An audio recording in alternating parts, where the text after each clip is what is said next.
Hello viewers, আসসালামু আলাইকুম। Welcome to my channel. আজ আমি আপনাদের জন্য নিয়ে এসেছি ডিম দিয়ে শীতের মিক্সড সবজি ভাজির রেসিপি। এই রেসিপিটা রুটি, পরোটা কিংবা ভাতের সাথে খেতে ভীষণ ভালো লাগে। আমার এই ভিডিওটি শুরু থেকে শেষ পর্যন্ত দেখবেন, আশা করছি আপনাদের ভালো লাগবে। সবগুলো সবজি আমি এখানে কিউব করে কেটে নিয়েছি, দেখতেই পাচ্ছেন। এখানে আমি নিয়ে নিয়েছি 1 কাপ শিম, 1 কাপ গাজর, 1 কাপ ফুলকপি, 1 কাপ মিষ্টি কুমড়া। সবগুলো আমি কিউব করে কেটে নিয়েছি। আর এখানে নিয়ে নিয়েছি একটা টমেটো, আর নিয়ে নিয়েছি 1 কাপ আলু। ছোট আলুটা আমি এখানে গোল করে কেটে নিয়েছি। আর এখানে আমি নিয়ে নিয়েছি 2টা ডিম, বড় সাইজের একটা পেঁয়াজ কুচি, 4-5টা কাঁচামরিচ ফালি করে নিয়েছি, নিয়ে নিয়েছি 1 চামচ রসুন, আর নিয়ে নিয়েছি ধনিয়া পাতা।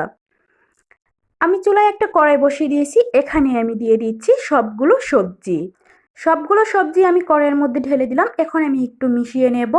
আপনারা চাইলে এখানে আরও অন্যান্য সবজিও অ্যাড করে নিতে পারবেন। শীতের দিনে অনেক ধরনের সবজি পাওয়া যায়। এখন আমি এখানে দিয়ে দিচ্ছি মশলা, দিয়ে দিচ্ছি 1/2 টিস্পুন হলুদ গুঁড়া, 1/2 টিস্পুন মরিচ গুঁড়া, 1/2 টিস্পুন জিরা গুঁড়া, 1/2 টিস্পুন ধনিয়া গুঁড়া, স্বাদ মতো লবণ, আর এখানে দিয়ে দিচ্ছি 1/2 টিস্পুন আদা রসুন বাটা। এখন সবগুলো মশলা আমি সবজির সাথে খুব ভালোভাবে মিশিয়ে নেব। মশলাটা অবশ্যই খুব ভালো করে মিশিয়ে নিতে হবে। আর এখন এখানে আমি দিয়ে দিচ্ছি 100 গ্রামের মতো পানি। পানিটা দিয়ে সবজির সাথে খুব ভালো করে মিশিয়ে দেব।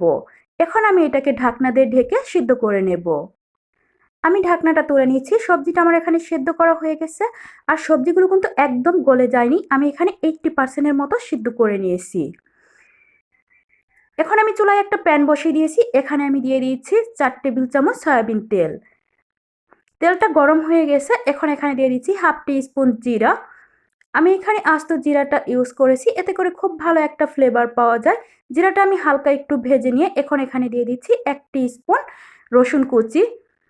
রসুন কুচিটা দিয়ে আমি একটু নেড়ে দিচ্ছি। এখন এখানে দিয়ে দিচ্ছি বড় সাইজের একটা টমেটো কুচি আর 5-6টা কাঁচামরিচ। কাঁচামরিচগুলো আমি ফালি করে দিয়েছি, এর ফলে ঝালটা খুব ভালোভাবে বেরিয়ে আসবে। সবগুলো আমি হালকা ভেজে নেব।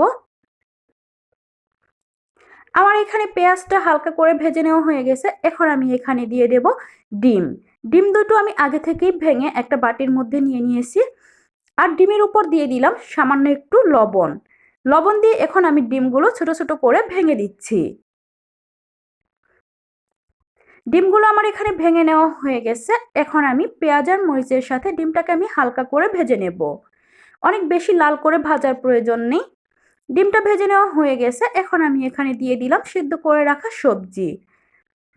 সবজিটাকে আমি আরও 20% ভেজে নেব। আমি নেড়ে চেড়ে খুব ভালো করে ভেজে নিচ্ছি।